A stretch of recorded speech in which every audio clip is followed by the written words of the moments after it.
Hello students, welcome to Shweta Yadav Tutorials. Please like and subscribe my channel and hit bell icon for more updates. In this video we will discuss about biopatenting and biopiracy. So exactly biopatenting क्या होता है या biopatent क्या होता है, सबसे पहले उसको हम समझते हैं. So here biopatent. A patent is a right. Patent क्या है? राइट है, अधिकार है. Clear? Patent is a right granted by government. इस राइट को देने वाला कौन है? गवर्नमेंट है. एक ऐसा अधिकार है जिसको देने वाली कौन है? गवर्नमेंट है. To a inventor to prevent others from commercial use of his invention. Government के द्वारा दिया गया अधिकार है जो कि एक इन्वेंटर को दिया जाता है. इन्वेंटर यानी कि किसी ने कोई चीज बनाई है जो दुनिया में आज तक कभी बनी ही नहीं. मान लीजिए मैंने कोई ऐसी चीज बनाई जो इससे पहले दुनिया में कभी नहीं बनी थी, तो मेरे पास राइट्स हैं उसके, मेरे पास सारा फॉर्मुलेशन है उसका, मेरे पास उसका अधिकार है. क्लियर? और ये अधिकार मुझे किसने दिया? गवर्नमेंट ने दिया. यानी कि मेरे पास उसका पेटेंट है. अगर वहीं ये कोई बायोलॉजिकल प्रोडक्ट होता तो इस पेटेंट को हम कहते हैं, इस राइट को हम कहते हैं, इस राइट को हम क्या कहते हैं? Bio patent. कोई बायोलॉजिकल प्रोडक्ट की पेटेंटिंग होती है तो उसको बायो पेटेंट कहा जाता है. क्लियर? अब अगर मैंने किसी प्रोडक्ट के लिए नहीं की है, मैंने किसी दूसरे को राइट नहीं दिया कि भाई मेरे प्रोडक्ट को यूज करो, तो मेरे प्रोडक्ट को कोई और दूसरा पर्सन यूज नहीं कर सकता. मेरी अप्रूवल के बिना मेरे प्रोडक्ट को कोई दूसरा इंसान यूज नहीं कर सकता. कैसे यूज करना है? उसको कमर्शियल यूज करना है. कमर्शियल का मतलब क्या है? कि वो उसको बेच के पैसा नहीं कमा सकता, वो मार्केट में उसको लॉन्च नहीं कर सकता, वो उसको बेच के पैसा नहीं कमा सकता. तो पेटेंट क्या है? इन्वेंटर के द्वारा किया गया इन्वेंशन का अधिकार, और वो अधिकार उसको किसने दिया? गवर्नमेंट ने दिया. So here patent is a right, एक अधिकार है, ग्रांटेड बाय गवर्नमेंट. किसके द्वारा ग्रांट किया जाता है? गवर्नमेंट के द्वारा ग्रांट किया जाता है टू एन इन्वेंटर. किसको दिया जाता है? इन्वेंटर, जिसने किसी चीज को इन्वेंट किया है. टू प्रिवेंट अदर, जो दूसरों को रोकेगा उसके कमर्शियल यूज के लिए. उसका जो इन्वेंशन है उसका कोई दूसरा कमर्शियल यूज ना कर ले. कमर्शियल का मतलब उसको बेच के, उसी जैसे प्रोडक्ट को और प्रोडक्ट बना के उसको मार्केट में बेच के पैसा ना कमा ले, तो उसके इन्वेंशन का कोई अनड्यू एडवांटेज ना उठा ले. इसीलिए प्रोडक्ट्स की पेटेंटिंग होना जरूरी है. Right? So its law and rules prevent unauthorized exploitation of bioresources. Very important line. यहाँ पे जो laws and rules है ये unauthorized exploitation से रोकते हैं. अनऑथराइज मतलब किसी चीज के किसी का ऑथराइजेशन नहीं है यूज करने का, वो अनऑथराइज्ड है. तो अनऑथराइज्ड एक्सप्लॉयटेशन. एक्सप्लॉयटेशन का मतलब है कि हम फालतू में बायोलॉजिकल रिसोर्सेज यूज कर रहे हैं, उनको उनसे बेच बेच के पैसा कमा रहे हैं, यानी कि हम उसका एक्सप्लॉयटेशन कर रहे हैं. एक्सप्लॉयटेशन से क्या होता है कि जो बायोलॉजिकल रिसोर्सेज हैं वो भी कम हो रहे हैं. तो ऐसा ना हो इसलिए ये रूल बनाया जाता है. So here law and rule prevent unauthorized exploitation of any biological resource. कोई भी बायोलॉजिकल रिसोर्स है उसका एक्सप्लॉयटेशन ना हो. Clear? A patent is granted for, किस किस के लिए ग्रांट किया जाता है?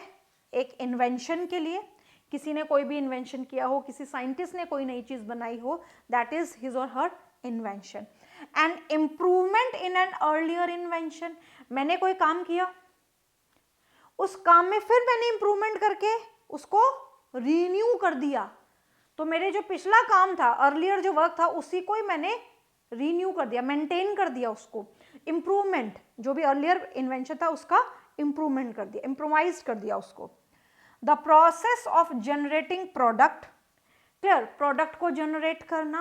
एंड अ कॉन्सेप्ट और अ डिजाइन. कोई भी मेरा कॉन्सेप्ट है, कोई भी मेरा डिजाइन है, तो ये सारी चीजें किस में आती हैं?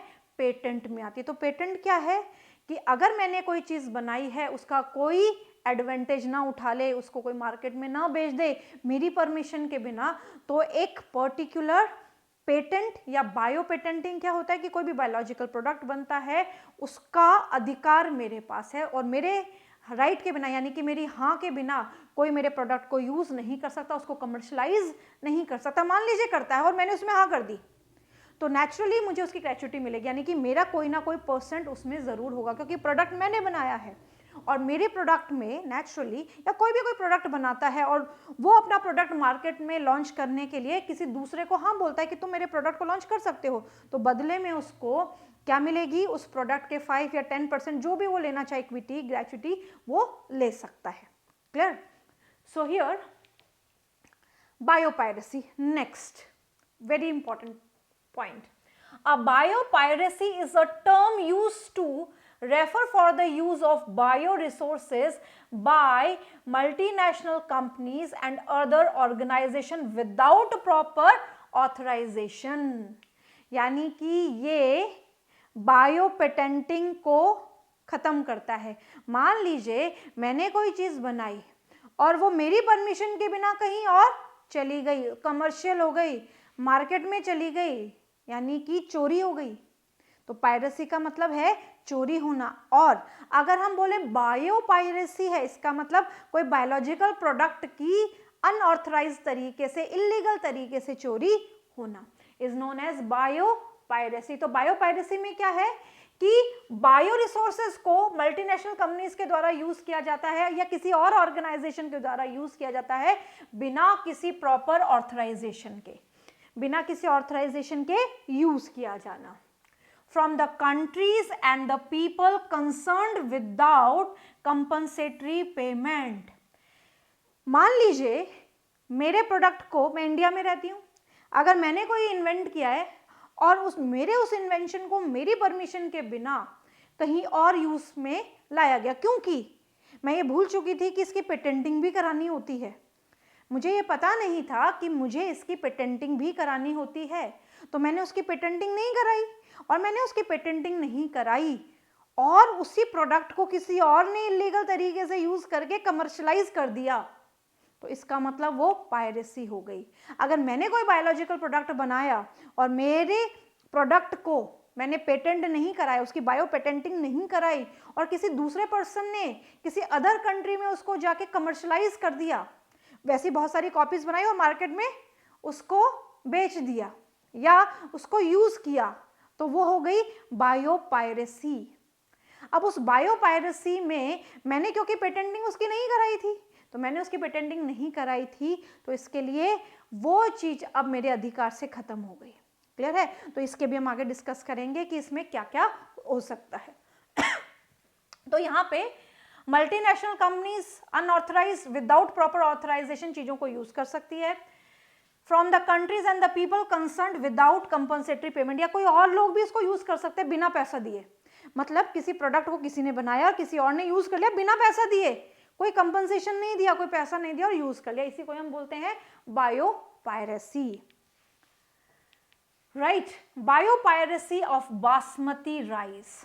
नेचुरली दो टाइप की कंट्रीज होती है, एक डेवलप्ड कंट्री होती है, एक डेवलपिंग कंट्री होती है। डेवलप्ड नाम से पता चल रहा है कि भाई पूरा का पूरा इसका डेवलपमेंट हो चुका है, इसमें अब कोई डेवलपमेंट की उम्मीद बहुत ज़्यादा नहीं है, मतलब वो पूरा डेवलप्ड है, उसकी हर चीज़ डेवलप्ड है। तो जो भी डेवलप्ड कंट्रीज होती हैं वो इकोनॉमिकली एंड फाइनेंशियली स्ट्रांग होती हैं।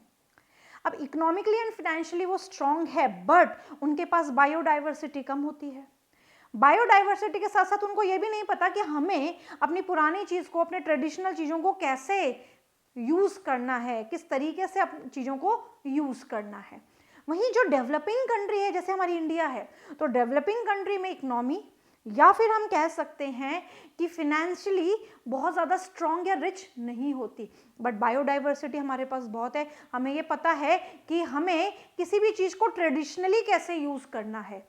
ऐसे एक बायोपायरेसी में यहाँ पे हम पढ़ेंगे बासमती राइस के बारे में, कि बासमती राइस हमारा बनाया हुआ प्रोडक्ट था, हमारा है, हमारे पास इतनी वैरायटी, इतनी डाइवर्सिटी है इसमें, फिर भी कुछ ऐसी वैरायटी है जिसके लिए हमें बाहर के लोगों से परमिशन लेनी पड़ती है। ऐसा क्यों हुआ? We will discuss in this, right? So here piracy, biopiracy of basmati rice. The diversity of rice in India is one of the richest in the world. हमारे पास राइस की बहुत सारी वैरायटी है, हम रिच है, रिचेस्ट इन द वर्ल्ड। हमारे पास सबसे ज्यादा वैरायटी है इंडिया में राइस की। कितनी है? Around 2 lakh variety, 2 lakh variety हमारे पास है। और उसमें बासमती राइस की जो वैरायटी है वो है 27 डॉक्यूमेंटेड वैरायटीज, यानी कि हमारे पास उनके डॉक्यूमेंट्स है कि इतनी 27 बासमती राइस तो हमारे पास इन डॉक्यूमेंट्स है। Basmati are grown in India.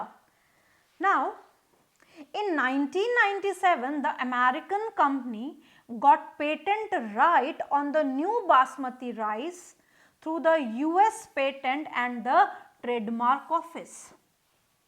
अब यहाँ पे क्या हुआ, जो अमेरिकन कंपनी थी, एक अमेरिकन कंपनी थी, उसने 1997 में कुछ ऐसा काम किया जिससे एक पर्टिकुलर बासमती राइस की उसने पेटेंटिंग ले ली। अब उसने क्या किया, यहाँ पे कंपनी ने, मान लीजिए ये इंडियन वैरायटी है,